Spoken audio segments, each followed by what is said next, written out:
সত্তায় নমো ত্রিকাল সত্তায় জগন্নাথ সুতায় চ জগন্নাথ সুতায় চ সগোত্রায় সভিত্রায় সকলদায়তে নমো নমঃ সকলত্রায়তে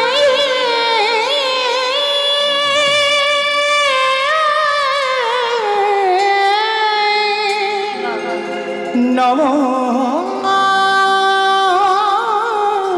নমঃ। এই জীবের নিস্তার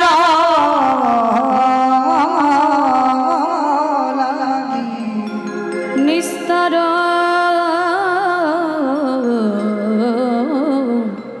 লাগি নন্দ সোহরি নন্দ সুত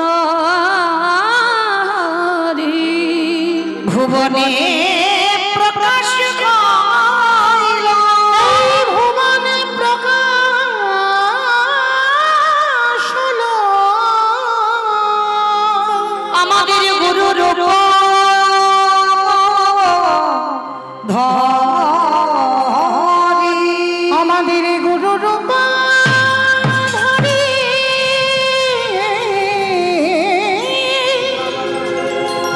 আমাদের গুরু রূপ ধরি আমাদের গুরু রূপ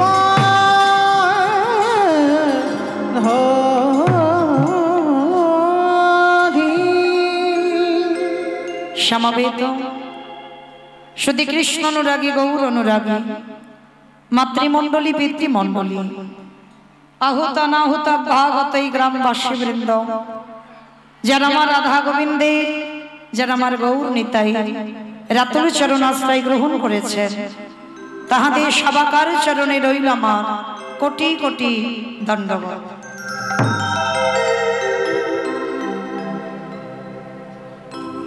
তারপরে জানাই এখানে যত সাধুগুরু ব্রাহ্মণ বৈষ্ণব আছেন তাহাদের পাদ পদ্মে রইল আমার ভক্তিপূর্ণ দণ্ডবত প্রণাম। তারপরে জানাই বাবা আমি আমার পিতামাতার চরণে আমার শিক্ষাগুরু দীক্ষাগুরুর চরণে অনন্ত কোটি কোটি দণ্ডবত প্রণাম। তারপরে যাদের কথা না বললে বাবা সব থেকে বড় ভুল হবে, সব থেকে বড় অপরাধ হবে।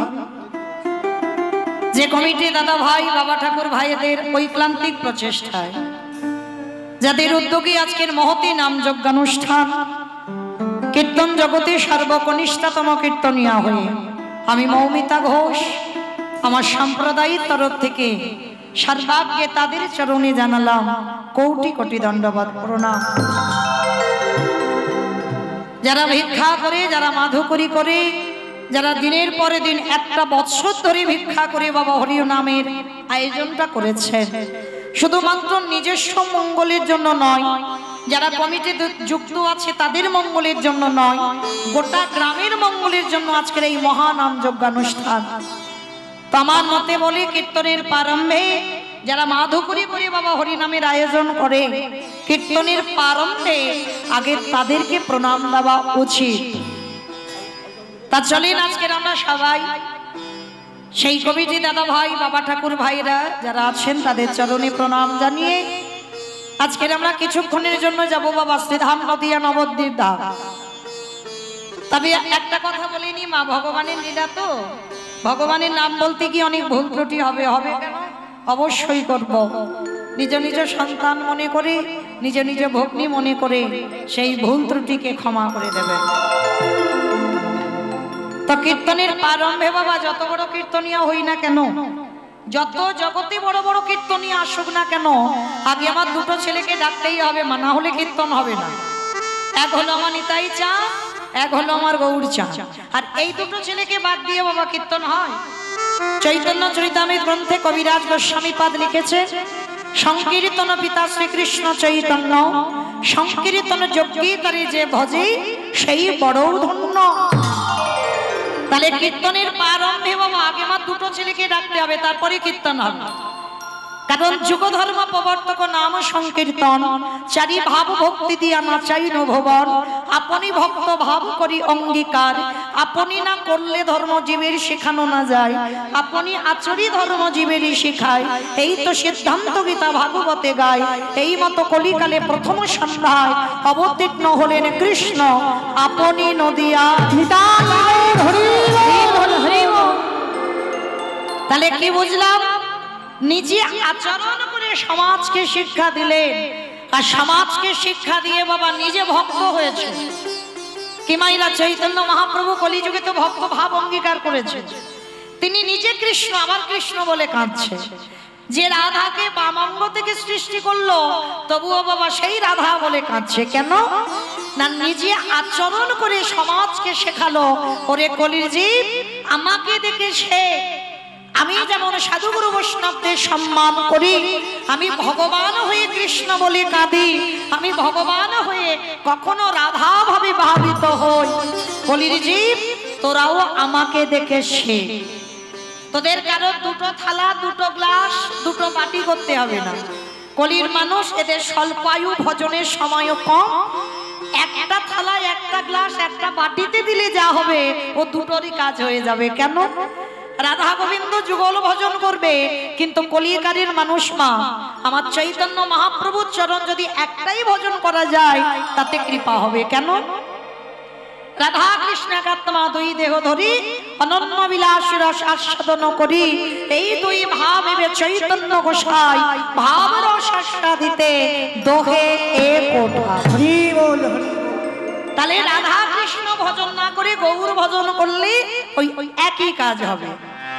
তবে মায়েরা যারা গৌর ভজন করেন একটু ভেবে চিনতে ভালোবাসবেন আমার গৌরকে। ভালোবাসা তো সোজা নয়, আর ভগবানের ভালোবাসা, ভগবানের সঙ্গে প্রেম, এ তো রাস্তাঘাটের প্রেম নয় বাবা। ভগবানকে ভালোবাসতে গেলে এমন ভালোবাসতে হবে বাবা, নিঃসংকোচে ভালোবাসতে হবে, হৃদয়ে কোনো সংকোচ রাখলে হবে না। অহেতুকি প্রেম দিতে হবে, মানে হেতু থাকলে হবে না। ঠাকুর তোমাকে ভালোবাসি, আমার এটা দাও, আমার ওটা দাও, সেটা দাও, এই ভাবনা চলবে না। অহেতুকি প্রেম লাগবে, হেতু থাকবে না। তাহলেই বাবা তোমার কৃষ্ণ ভজন বা গৌর ভজন তোমার সার্থকতা হবে। তো যারা যারা গৌর ভালোবাসো মা, ভালো করে শুনে রাখো, গৌর ভালোবাসলে তার দুর্দশাটা কি হয় একটু মন দিয়ে শুনবে। কেমন? কীর্তন মানে তো চেতনা, আর শুনতে যখন বসেছেন বাবা কিছু না কিছু আমরা পাবো। তাহলে এই জায়গাতে বসে অনুভব করবেন গৌর ভালোবাসলে তার দশাটা কি হয়। নবদ্বীপের মাটিতে একজন ভক্ত ছিল বাবা, যার নাম ছিল বাবা শঙ্করাচার্য, আর তার স্ত্রীর নাম ছিল, স্ত্রী বলা ভুল হবে বাবা, সহধর্মিণী। তার সহধর্মিণী ছিল মা সত্যবতী মা। আর এরা স্বামী স্ত্রী দুই লোকে এরা ছিল প্রসাদ ভোজী। আর যা যা কিছু হয় মা সবটাই আমার গৌরকে নিবেদন করে এরা প্রসাদ পায়। আজকে শঙ্করাচার্য গেছে নবদ্বীপে অলিতে গলিতে মা, একজনও কেউ ভিক্ষা দেয়নি যে সেই ভিক্ষার তন্ডুল নিয়ে আমার মহাপ্রভুর জন্য রন্ধন করে দেবে। তা কেউ যখন কিছু দিল না, শঙ্করাচার্য বাড়িতে এসে বলছে, সত্যবতী, সত্যবতী, তুমি আজকে দেখেছো আমাদের দিনটা কেমন? আজকে আমি সারা নবদ্বীপের মাটিতে ঘুরলাম, কিন্তু আমাকে কেউ একটাও ভিক্ষা দিল না। সবাই তো দরজা থেকে দূর দূর করে তাড়িয়ে দিল। সত্যবতী, আমার প্রভু যে আজকের আমার বাড়িতে আসবে, বলতে পারো আজকের আমার প্রভুকে আমি কি সেবা দেব? ভালো করে ভাববেন মা, প্রত্যেকদিন আমার মহাপ্রভু নগর ভ্রমণে যায়। এই যে আমি দুপুর বেলায় এসে দেখলাম আজকের ভোগের আসর, তো ভক্তরা সবাই মিলে কত ধুমধাম আনন্দ করে সবাই পরিক্রমায় বার হয়েছে মহাপ্রভুকে নিয়ে, নগর ভ্রমণ করে সবাই এসেছে এখানে। তা মহাপ্রভু প্রত্যেক দিন সকালবেলা নগরে বার হয়, আর ঠিক একটু বেলা যখন হয় শঙ্করাচার্যের বাড়িতে প্রসাদ পেয়ে তারপরে আবার প্রভু রওনা দেয়। এটা প্রতিনিয়ত ছিল মা। তো আজকেরও শঙ্করাচার্য ভিক্ষায় গেছে, প্রভুর জন্য রান্না করে দেবে, মা কিচ্ছু পাইনি। বাড়িতে ফিরে সত্যবতী মার কাছে কান্নাকাটি বাঁধিয়ে দিয়েছে। সত্যবতী, তুমি ভেবে দেখেছো আমি তো কিচ্ছু পেলাম না, তাহলে গৌর সেবা দেব কি দিয়ে? স্বামী, তুমি ভেবো না, তুমি চিন্তা করো না, এখনো তো তোমার সত্যবতী মা বেঁচে আছে। লোকে দাঁড়ে দাঁড়িয়ে পেলে না তো কি হয়েছে? আমার ঘরের চালে তো একটা কচি লাউ হয়ে আছে। ভগবানের খুব পছন্দের খাবার বাবা, কচি লাউয়ের পায়েস। কেউ যদি বানিয়ে দেয়, আমার মহাপ্রভু বললেন সারা জীবন আমি সেই ভক্তের দরজায় বন্দী হয়ে যাই। তার সত্যবতী মা স্বামীকে বলছে তুমি ততক্ষণে স্নানে যাও, আর আমি কচি লাউটাকে পেড়ে কচি লাউটাকে দিয়ে একটু পায়েস বানিয়ে রেখে দিই, আর ততক্ষণে নিমাই এসে প্রসাদ পাবে। সত্যবতী মা লাউটাকে পেড়েছে মা, আর লাউটাকে পেড়ে ধারালো চকচকে অস্ত্র নিয়েছে। লাউটা তো টুকরো টুকরো করে বানাতে হবে, তারপরে তো কচি লাউয়ের পায়েস হবে। আর এই সত্যবতীর মা একটা ছোট্ট সন্তান ছিল, সবে হামাগুড়ি দেয়, কথা বলতে জানে না, যার নাম ছিল মা গোপাল। ছেলের নাম রেখেছিল গোপাল, কেন জানো? যাতে কোনোদিন আমার ভগবানের নাম ভুলে না যায়। অনেক অনেক মানুষ আছি বাবা, আমরা ভগবানের নাম সারাদিনে মনেই করি না, সারাদিনে কর্মের মধ্যে চাপে আমরা ভুলে যাই ভগবানের কথা। যার জন্য অনেক অনেক ভক্তরা ছেলে মেয়েদের নাম ভগবানের নাম অনুসারে রাখে। কেন? যাতে বাবা সন্তানের নাম উচ্চারণ করলে আমার ভগবানের নাম উচ্চারণ হয়ে যাবে। যেমন ভাগবতে বাবা অজামিল রেখেছিল, 10টা ছেলের মধ্যে ছোট ছেলেটার নাম রেখেছিল নারায়ণ। খেতে নারায়ণ, বসতে নারায়ণ, উঠতে নারায়ণ। এই অজামিল ডাকাতি করে, চুরি করে, মানুষ খুনও করে।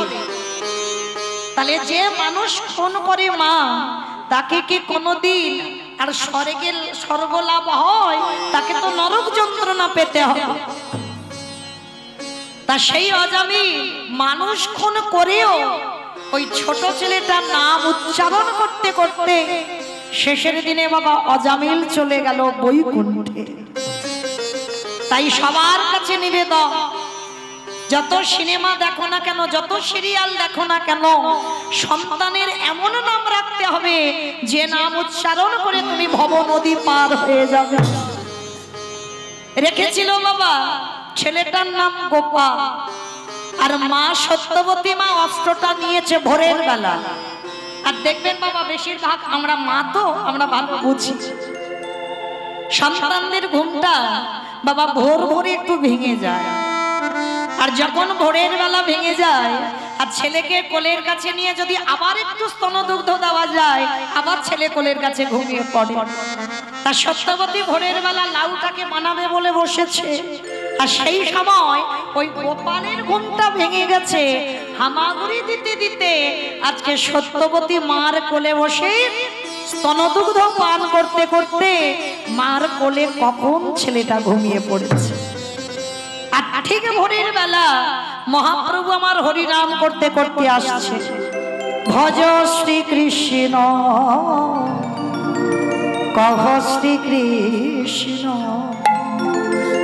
লাহ শ্রীকৃষ্ণে নাম রে। ভজ শ্রীকৃষ্ণ কহ শ্রীকৃষ্ণ লাহ শ্রীকৃষ্ণের নাম রে।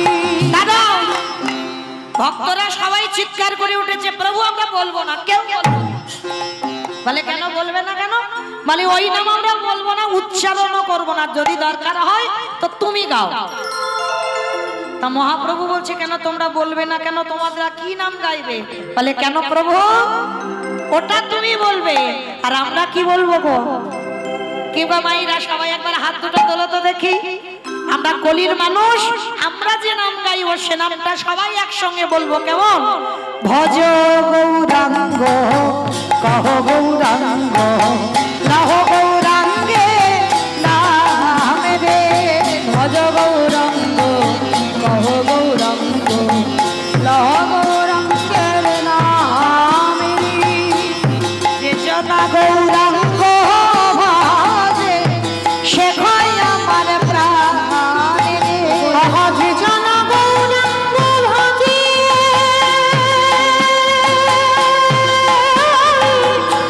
সে হয় আমার প্রাণ রে। যে জন গৌরাঙ্গ ভজে সে হয় আমার প্রাণ রে। ভজ গৌরাঙ্গ কহ গৌরাঙ্গ লাহ গৌরাঙ্গের নামে রে। ভজ গৌরাঙ্গ কহ গৌরাঙ্গ লহ গৌরাঙ্গের নামে রে। একেবারে দিলি গেলে গৌরাঙ্গ জীবন একেবারে রে।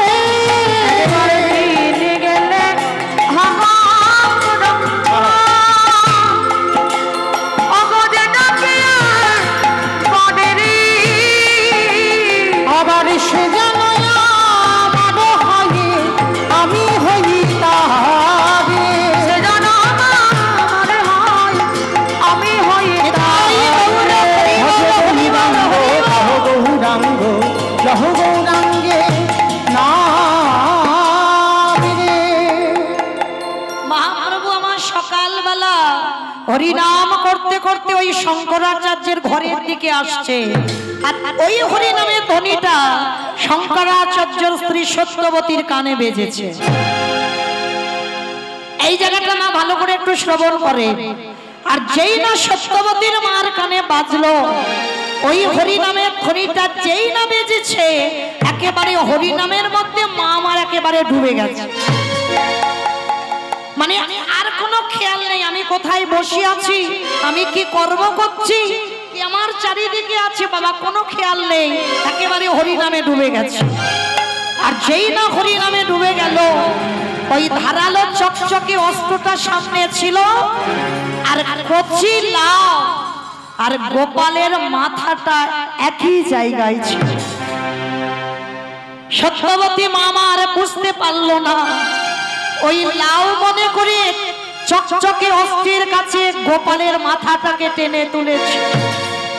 মহাপ্রভুর হরিনাম হচ্ছে, আর ওই হরিনামে মাথা দোলাতে দোলাতে কাঁদছে।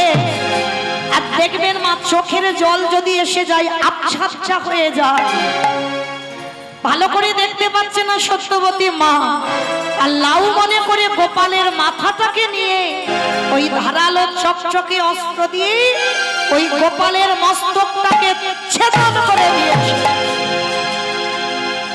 সত্যবতী মা কিছু বুঝতে পারলো না, কিছু জানতে পারলো না।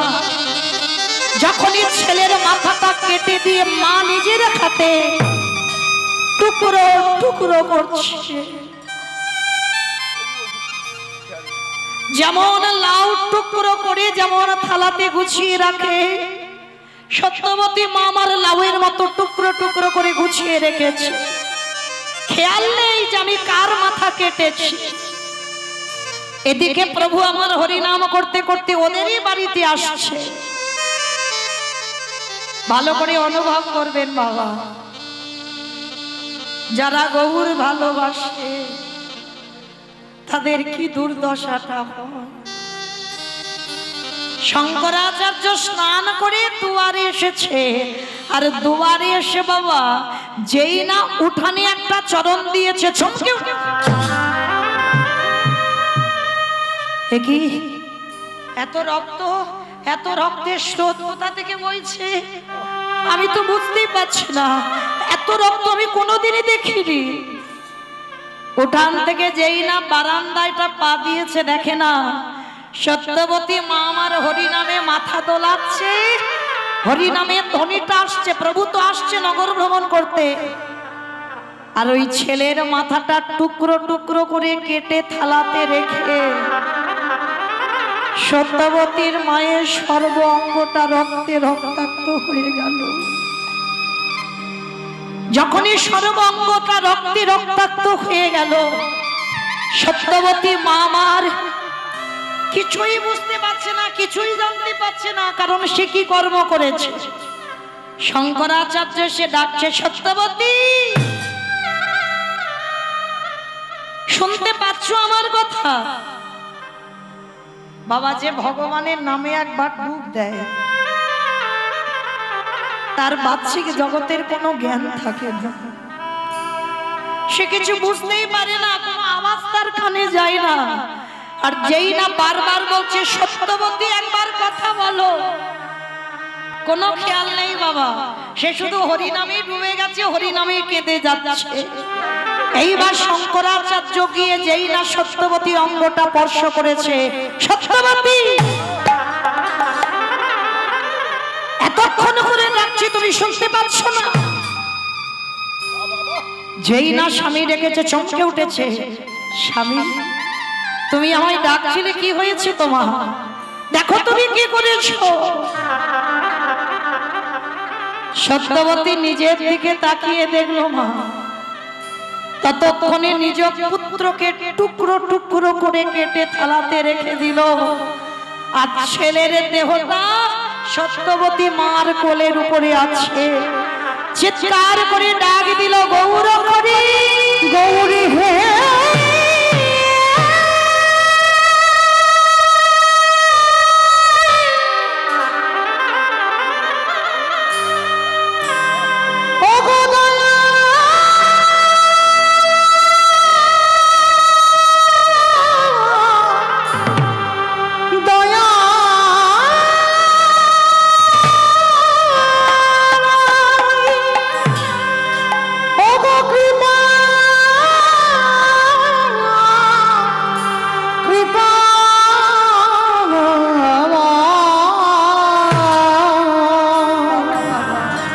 বলো কোন অপরাধে আমায় পুত্র হারা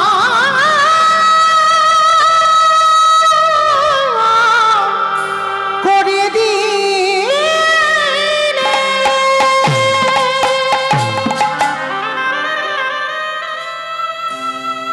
আমি বুঝতে পারিনি গৌর হরি, তোমায় ভালোবাসলে তার শেষ পরিণতিটা এমন হবে।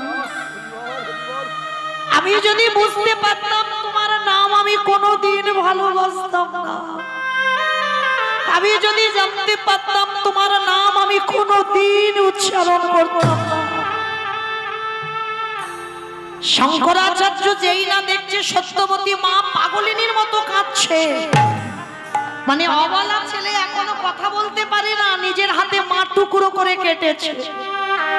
আর ওদিকে গৌর হরি বাড়িতে আসছে, শঙ্করাচার্য সত্যবতীর মুখটা চেপে ধরে বলছে, চুপ করো, চুপ করো, কেঁদো না, কেঁদো না সত্যবতী, কেঁদো না।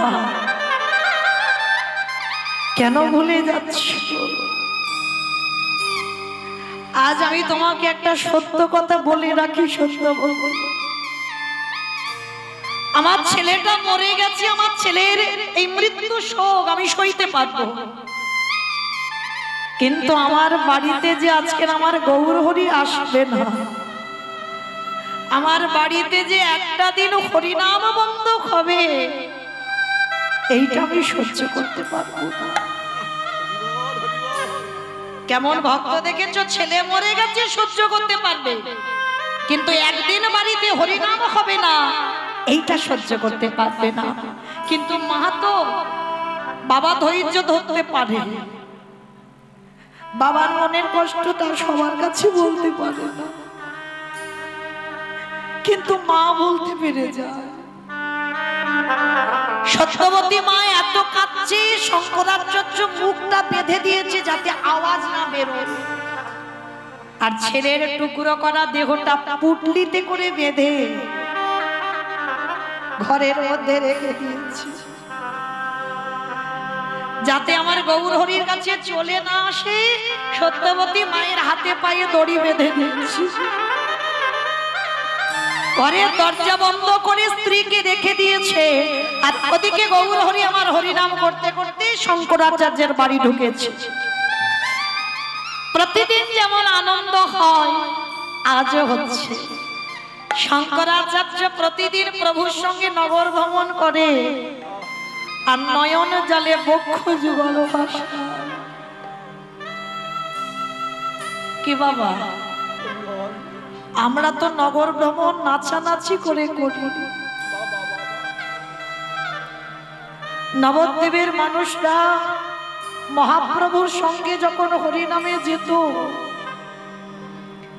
নয়ন জলে তাদের বক্ষ যুগল ভেসে যেত। শঙ্করাচার্যের বাড়িতে বাবা আজকের হরিনাম হচ্ছে, সবাই নাচানাচি করছে, শঙ্করাচার্য প্রতিদিন কাঁদে, আজও কাঁদছে।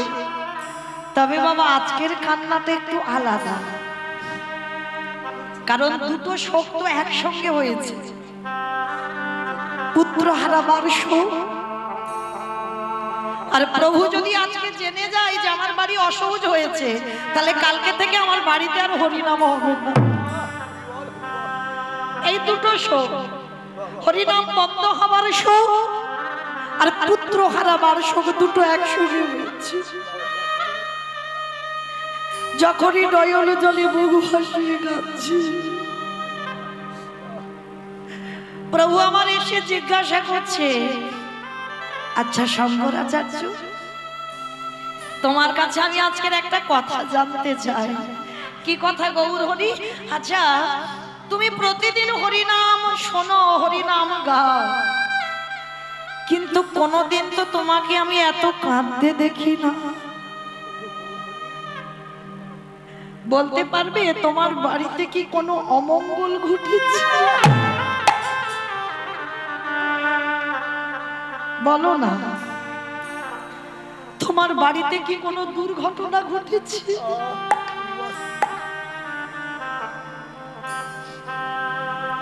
শঙ্করাচার্য করজোর করে বললেন, গৌর হরি, যার বাড়িতে আমার মঙ্গলময় হরি দাঁড়ায়, তার বাড়িতে কি কোনোদিন অমঙ্গল ঘটতে পারে? ঘটেনি প্রভু, আমার ঘরে কিচ্ছু হয়নি, তুমি হরি নাম করো। কিন্তু শঙ্করাচার্য, আমি প্রতিদিন কীর্তন গাই, কীর্তনে আমার কোনোদিন কণ্ঠরোধ হয়ে যায় না।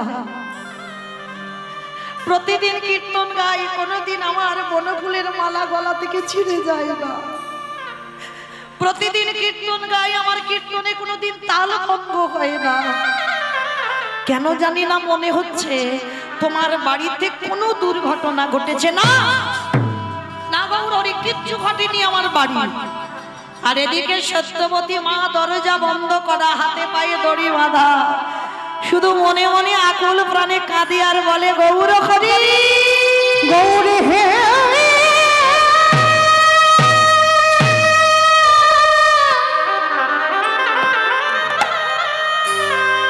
প্রভু যে তোমার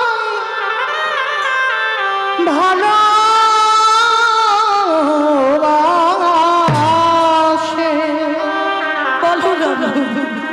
তার কি এমনি করে কাঁদিতে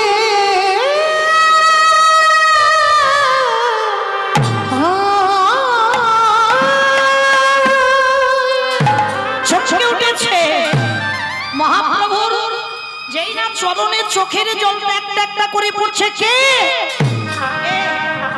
কেমন ভক্ত যার চোখের জল আমার চরণ দুটো ভাসিয়ে দিচ্ছে?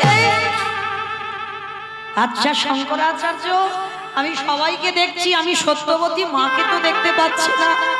প্রভু, ওর শরীরটা ভালো নেই, ঘরে আছে। তবু সত্যি বলছে না, কারণ সত্যি বললে হরিনাম বন্ধ হয়ে যাবে।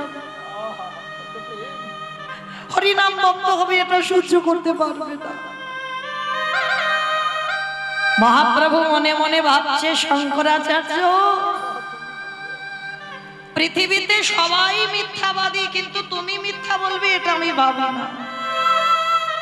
কি বাবা, যারা বসে আছেন, যারা দাঁড়িয়ে আছেন, আমি কীর্তনী, আমার সম্প্রদায় সবাই মিথ্যাবাদী। কেউ সত্যিবাদী এখানে নয়। আমরা তো প্রত্যেকে বলেছিলাম ঠাকুর জগতে গিয়ে আমরা কৃষ্ণ দাস হব, হয়ে গেলাম আমরা সবাই মায়া মোহের দাস। ছেলে আমার, মেয়ে আমার, জায়গা আমার, জমি আমার, বিষয় আমার, সব আমার। সারা দিনের মধ্যে আমরা যে কৃষ্ণ দাস সেটাই আমরা ভুলে যাই। তাই এবার প্রভু বলছে কই দেখি তো একবার গিয়ে। না প্রভু, ঘরে কিচ্ছু নেই, তুমি যেও না। শঙ্করাচার্য, কোনদিন তো তুমি আমার কাজে বাধা দাও না, তবে আজকে দিচ্ছ কেন? জোর করে প্রভু আমার ঘরের দরজাটা খুলেছে, আর যেই না দরজাটা খুললো সত্যবতী মা গৌর চরণে একেবারে আছাড় দিয়ে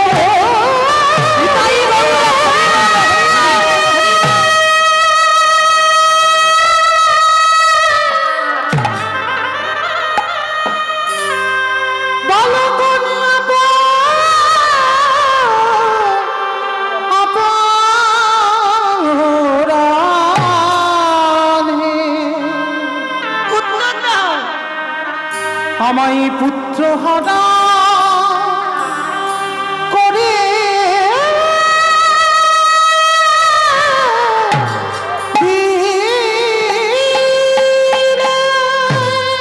আমি তো কোনোদিন তোমার কাছে বলিনি আমার সংসার দাও, কোনোদিন বলিনি আমার পুত্র দাও, কোনোদিন বলিনি আমার পরিজন শোনা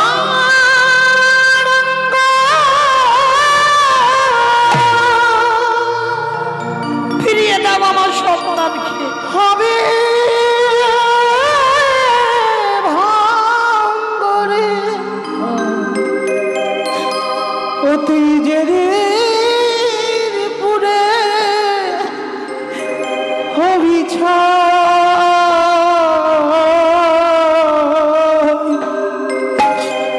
যাবি উড়ে নীলা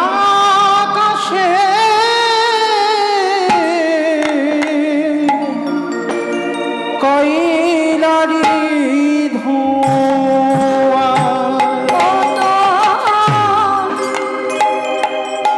সোনার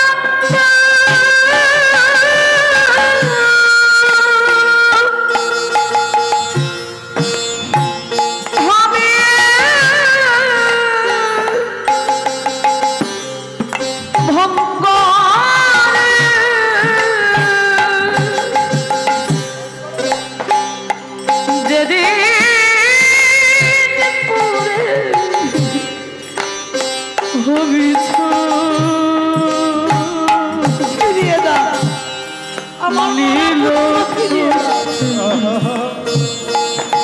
যাবি ওরে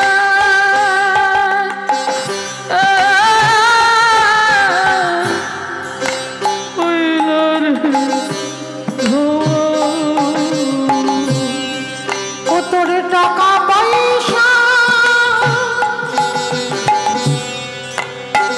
বাড়ি গাড়ি কেউ তোর কাছে থাকবে না, সব তোর রইবে মনে জমিদারি রে তোর টাকা পয়সা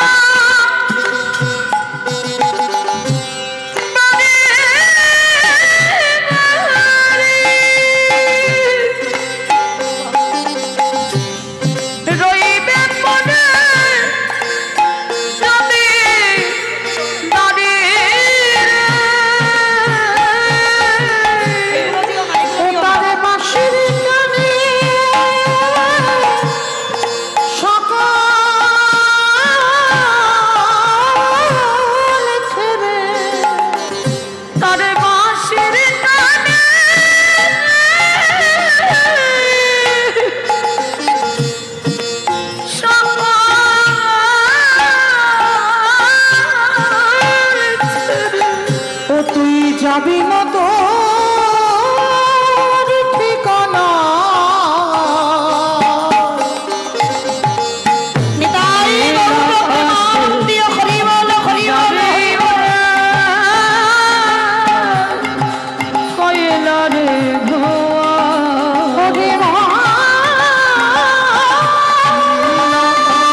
থেকে তোমারও হরি নাম শুনলাম বলে আমি লাউ মনে করি আমার ছেলেটাকে কেটে দিলাম।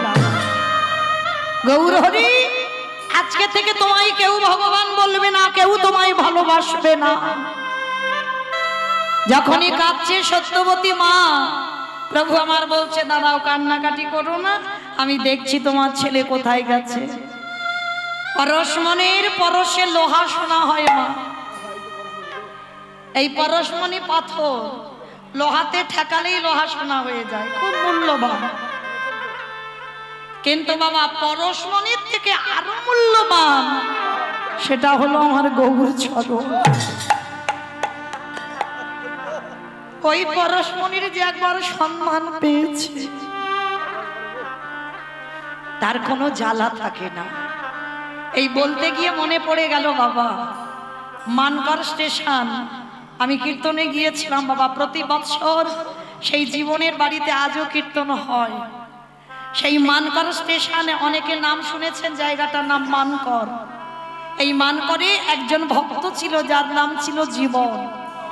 এই জীবন তার 5টা মেয়ে ছিল জানো, আর এই 5টা মেয়ের এত অভাবের সংসার, বিয়ে দিতে পারছিল না। এখনকার দিনে তো সমাজ নয় বাবা যে জামাই খুঁজতে লাগবে না, কিন্তু তখনকার দিনে একটা জামাই খুঁজতে গেলে বাবার কত ছাতা জুতো ছেড়ে যেত। তা 5টা মেয়েকে বিয়ে দেবে কি করে? আর এই কথা ভেবে ওই যে বাবা বিশ্বনাথের কাছে গিয়ে, কাশীধামে বিশ্বনাথের কাছে গিয়ে জীবন খত দিয়েছিল। বাবা খত মানে বোঝো তো, মানে 1 সপ্তাহ অনাহারি অনিদ্রায়, মানে একেবারে ষষ্ঠাঙ্গে দণ্ডবদ্ধ হয়ে পড়েছিল 1 সপ্তাহ। আর বাবা প্রকট হয়ে, বিশ্বনাথ প্রকট হয়ে বলেছিল, জীবন চলে যাও, তোমার ভক্তিতে আমি সন্তুষ্ট, তোমার মেয়েদের বিয়ের ব্যবস্থা করে দেব, তবে আমি দিতে পারবো না। তুমি চলে যাও বৃন্দাবনে, আর বৃন্দাবনে গিয়ে দেখবে মদন মোহনের মন্দির। যারা গেছেন বাবা দেখেছেন, বৃন্দাবনে মদন মোহনের মন্দির যমুনার পাশে, আর তার পিছনেই আছে বাবা দ্বাদশ টিলা। আজকে এই মদন মোহনের পাশেই দেখবেন একটা ছোট্ট কুড়ে ঘর, যেটা হলো সনাতন গোস্বামীর ভজন কুটির। আর মদন মোহনের পাশেই সনাতন গোস্বামীকে সমাধি করা হয়েছে। যারা যে গেছেন বা যাবেন পরবর্তীতে দেখে আসবেন। তা এই সনাতনের যে ভজন জায়গাটা দেখবেন একেবারে ছোট জায়গা। হরিব, আমাদের অট্টালিকাতে ভজন হয় না, ভালো ভালো দামি আসবাবপত্র রাখবার জায়গা আছে, কিন্তু ভগবান রাখবার জায়গা নেই। অনেকের জায়গায় যাই তো বাবা, দেখি বাবা ওই দেওয়ালে আলমারি করা আছে, আলমারির কাছে ভগবান রাখা আছে। বড় বিল্ডিং তৈরি করেছে, কিন্তু ভগবানের রাখবার জায়গা হয় না। তা সনাতন গোস্বামী ছোট্ট একটা কুড়ে ঘর, মাথা নিচু করে ঢুকবে, ছোট্ট একটা জায়গা, ওইখানে ভজন করত। তা এই সনাতন গোস্বামী, ওনার কাছে একটা মূল্যবান পাথর ছিল, যে পাথরটার নাম হচ্ছে পরশমণি। এই পরশমণি বাবা আমি তো চোখে দেখিনি, কে দেখেছে বলতে পারবো না, কিন্তু হঠাৎ পরশমণির দর্শন মেলে না। পরশমণি লোহাতে ঠেকালেই লোহা সোনা হয়ে যাবে, সে যে কোনো লোহাতে ঠেকাবে গোটা লোহাটা সোনা হয়ে যাবে, এটাই হচ্ছে পরশমণি পাথর। তা সেটা সনাতন গোস্বামী পেয়েছিল। তা পেতে বাবা সনাতন গোস্বামী, কিছু কিছু ভক্তরা জেনেছিল, কিন্তু বাবা ভোলানাথ তিনি তো জানলে পরম বৈষ্ণব। তা সনাতন গোস্বামীর কাছে জীবনকে পাঠিয়েছিল, জীবন যাও, তোমার 5টা মেয়ের বিয়ের চিন্তা করতে হবে না, ওই বাবাজির কাছে গিয়ে তুমি পরশমণি পাথরটা নিয়ে এসো, আর দেখবে ওইটা যদি তুমি পেয়ে যাও আর তোমার মেয়ের বিয়ের চিন্তা করতে হবে না। তা বাবা কি করেছে, সনাতন গোস্বামী তখনকার দিনে পায়ে হেঁটে গেছে বৃন্দাবন, আর বৃন্দাবনে গিয়ে সনাতন গোস্বামীকে দেখেই বাবা ষষ্ঠাঙ্গে দণ্ডবত প্রণাম। আর প্রণাম করে যেই না বসেছে, সনাতন মাথায় হাত দিয়ে বলছে, কি ব্যাপার বাবা হঠাৎ আমার এখানে? আমি তো ভিখারি মানুষ। বলছে, কে বলেছে তুমি ভিখারি? তুমি তো ভিখারি নও, তোমার কাছে একটা মূল্যবান জিনিস আছে। আমি কন্যাদায়ী বস্ত্রপ্রীতা, আমি 5টা মেয়েকে বিয়ে দিতে পারছি না, ওই জন্য বাবা বিশ্বনাথ আমাকে এখানে পাঠিয়েছে। তোমার কাছে যে মূল্যবান পাথরটা আছে ওই পাথরটা আমার চাই। তা সনাতন গোস্বামী খিলখিল করে হেসে উঠেছে, বাহ, তুমি আমার কাছে পরশমণি নিতে এসেছো? কিন্তু শোনো ভাই, পরশমণি তো আমার কাছে নেই। পরশমণিটা আমি ওই যে ছোট্ট একটা ডোবা দেখছো, ওই ডোবার জলেতে ফেলে দিয়েছি। পরশমণি পাথর বাবাজি ফেলে দিয়েছো? বলে হ্যাঁ, আমার কোনো কাজে লাগবে না, ওই জন্য আমি ওই জলে ফেলে দিয়েছি। যাও তুমি গিয়ে ওইখানে ডুব দাও, আর ডুব দিলেই দেখবে পরশমণিটা হাতে পেয়ে যাবে। জীবনের মনে আনন্দ, আর আনন্দে নাচতে নাচতে বাবা মানে পরশমণি পেয়েছে, আমার আর কোনো অভাব থাকবে না, কোনো টাকা পয়সা, আমার মেয়ের বিয়ে থা সব হয়ে যাবে। তার যেই না ডুব দিয়েছে, আর ডোবাতে ডুব দিয়ে বাবা পরশমণি মূল্যবান পাথরটা পেয়ে গেছে। আর পাথরটা পেয়ে মনে খুব আনন্দ, সনাতন গোস্বামীর কাছে গিয়ে বলছে, বাবাজি বাবাজি তাহলে আমি আসি। এসো বাবা এসো, পরশমণি পেয়েছো তো? পেয়েছি, এসো। পরশমণিটা নিয়ে ছুটতে ছুটতে আবার ওই মানকর যেখানে বাড়ি আবার ফিরে আসছে। অনেকটা দূর চলে এসেছে, আর অনেকটা দূর চলে আসার পর হঠাৎ রাস্তার মাঝখানে জীবন কি করেছে, দাঁড়িয়ে গেছে। ছুটতে ছুটতে যাচ্ছিল, দাঁড়িয়ে গেছে। পরশমণিটা হাতে নিয়েছে।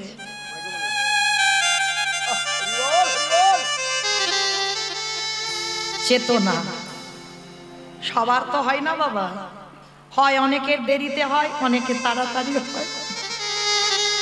পরশমণিটা হাতে নিয়ে মনে মনে ভাবলো, আচ্ছা এই পাথরের তো এত দাম, এত মূল্য, কত ভিখারি মানুষ, একটা কুড়ে ঘর, খড়ের ছাউনি, আবার নিচু হয়ে ঢুকতে হবে, একা থাকার মতো জায়গা, তাহলে অত গরিব মানুষ এই মূল্যবান পাথরটা যদি ওনার কাছে রাখতো তো কত কাজে লাগতো।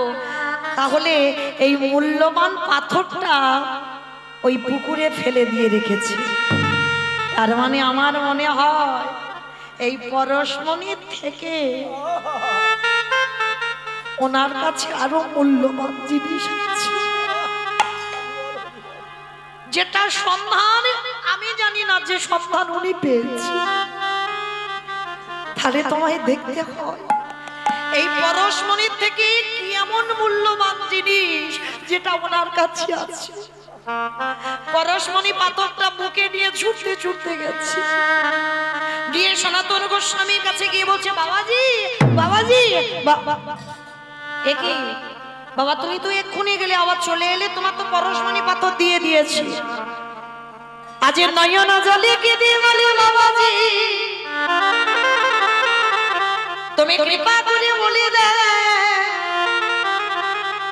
যার এত মূল্য, যার এত দাম, তাকে তুমি ওই পুকুরে ফেলে রেখেছো, তাহলে একেবারে কৃপা করে বলে দাও, এই পরশমণির থেকে তোমার কাছে কি এমন মূল্যবান ধন আছে, যে ধন তুমি আঁকড়ে রেখে এই পরশমণি পুকুরে ফেলে দিয়েছো। সনাতন খিলখিল করে এসে উঠেছে, জীবন ও জীবন, তুমি নেবে আমার কাছে যে পরশমণি পাথরে আছে? নেব, আমার এই পরশমণি চাই না, এর থেকে নিশ্চয়ই তোমার কাছে আরো মূল্যবান জিনিস আছে। জীবনে যাই না নয়ন জলে বুবু ভাসিয়ে কাঁদলো, সনাতন জীবনের মাথায় হাত রেখে বলল, জীবন এই পরশমণি পাথর লোহাতে ঠেকালে লোহা সোনা হয়, তাতে কি হবে? বাহ্যিক জগতে তুমি সুখ পাবে, কিন্তু আমার কাছে যে পরশমণি আছে, এই পরশমণির যদি একবার সন্ধান পেয়ে যাও, তার শুধু বাহ্যিক জগতের কোনো সুখ নয়,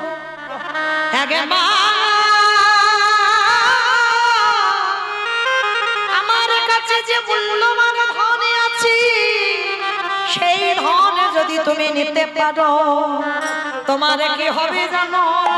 তোমার ভিতরে বাঘি বাহির আলো হবে। যে জন গৌর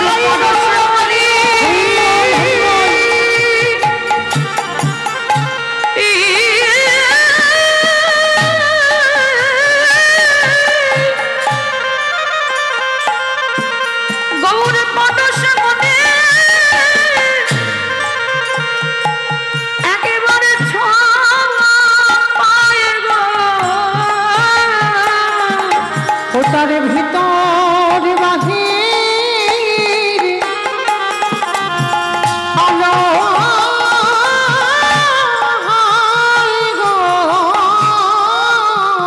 জীবন সনাতনীর চরণ ধরে বলল বাবাজি একেবারে কৃপা করে করুণা করে সেই মূল্যবান সম্পদ আমায় দাও। সনাতন জীবনকে বুকে ধরে বলল জীবনে রে, এই জগতে যদি সেই মূল্যবান সম্পদ পেতে হয়, যা জীবনে একেবারে যমুনা থেকে স্নান করিয়া শুদ্ধ বসনে পরিধান করি একবার আমার চরণে বস। এইবার সনাতন জীবনের কর্ণ বলে দিল আজকে কৃষ্ণ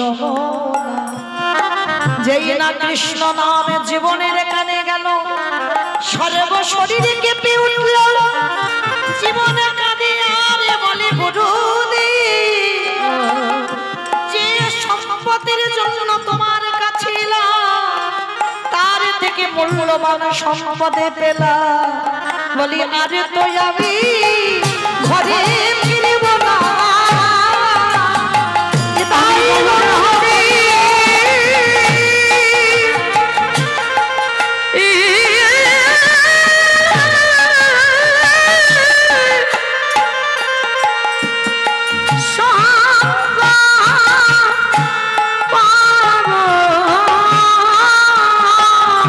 বলে আরে তুই আমি ঘরে ফিরিব না। আস্তে ভগবানকে তো বাবা বাঁধতে তারাই পারবে, ভক্তি যার কৃষ্ণ তার সর্বশাস্ত্রে কয়, সর্বশাস্ত্রে ভক্তি কি না থাকিলে কৃষ্ণ দেখেও বা হয়ে সেই দিন থেকে জীবন আর মান করে ফিরল না বাবা। সে 5টা মেয়ের বিয়ের কথা ভুলে গেল, সে পরশমণি মূল্যবান পাথর ফেলে দিল, আর সনাতনের চরণ আশ্রয় করে যতদিন জীবন বেঁচে ছিল ততদিন বৃন্দাবনে সনাতন গোস্বামী চরণ সেবা করল। তাহলে বাবা এই পরশমণির থেকে আরো মূল্যবান আমারে গৌর চরণ। আমাইরা কোথায় ছিলাম মানে পড়ছে তো, কোথায় ছিলাম? শঙ্করাচার্যের বাড়ি, তাই তো? তাহলে গৌর যে পরশ করে, যে ছেলেটা টুকরো টুকরো করে কেটে থালাতে রেখে দিল, যেই না গৌরী আমার পরশ করলো, সঙ্গে সঙ্গে পরিপূর্ণ সন্তান হলো। ছেলেটা যেন ঘুমিয়ে আছে, আর মহাপ্রভু গিয়ে ওই বদনটা নিয়ে শ্রবণের কাছে গিয়ে ডাকছে গোপাল আয় আয় বাবা, তুই জগতে আবারে ফিরে আয়, তোর বাবা কাঁদছে, তোর মা কাঁদছে, ও গৌর যেই না ডাক দিল আরে কে থাকতে পারে গোপাল। এই মজাটার ব্যাপারটা দেখেন কেমন। এইবার গোপাল ঘুমোচ্ছিল, উঠে পড়েছে, যে ছেলে কথা বলতে জানতো না সেই ছেলে কথা বলছে। এইবার উঠে গৌরকে দর্শন করে প্রণাম করে বলছে, প্রভু আমায় ডেকেছো? হ্যাঁ। এই মা কাঁদছে, বাবা কাঁদছে, ওই রকম তুই কে কাঁদিয়ে চলে গেলি কেন? আগে ফিরে আয় মার কোলে। গোপাল উঠে গিয়ে বলল, গৌর হরি বলো বলো, এরাই আমার কোন বাবা মা? কি বুঝলে? যে ছেলের জন্য এতক্ষণ পাগলিনী হলো মা, ছেলে বেঁচে গিয়ে প্রশ্ন করছে, প্রভু এরা আমার কোন বাবা মা? জগতে কতবারই আমার জন্ম হলো, জগতে কতবার আমি মামা পেলাম, জগতে কতবার আমি বাবা পেলাম। ও ঠাকুর বলে দাও না এরা আমার কত নম্বর বাবা মা। যেই না এই প্রশ্নটা করেছে সত্যবতী মা পাশে দাঁড়িয়েছিল, শোনা মাত্র চমকে উঠেছে। যে ছেলের জন্য আমি পাগলের মতো কাঁদছি সেই ছেলে প্রাণ ফিরে বলছি আমার কোন মা। এইবার গৌরের চরণ ধরে বলল, গৌরে খেই এতদিন পরে আমি অনুভব করলাম এ ছেলে আমার নয়, পরিবার আমার নয়, স্বামী আমার নয়, এ জগতে কেউ তো কারোর নয়। যদি কেউ আপন হতে হয় দয়াল একজনই আপন, সেটা হলো তোমার রাতুল চরণ। এই জীবনে যে সময় থাকতে থাকিতে একেবারে গৌর চরণ আশ্রয় করি, তারই অচিরে কৃষ্ণ কৃপা পাইব। যে জনের সময়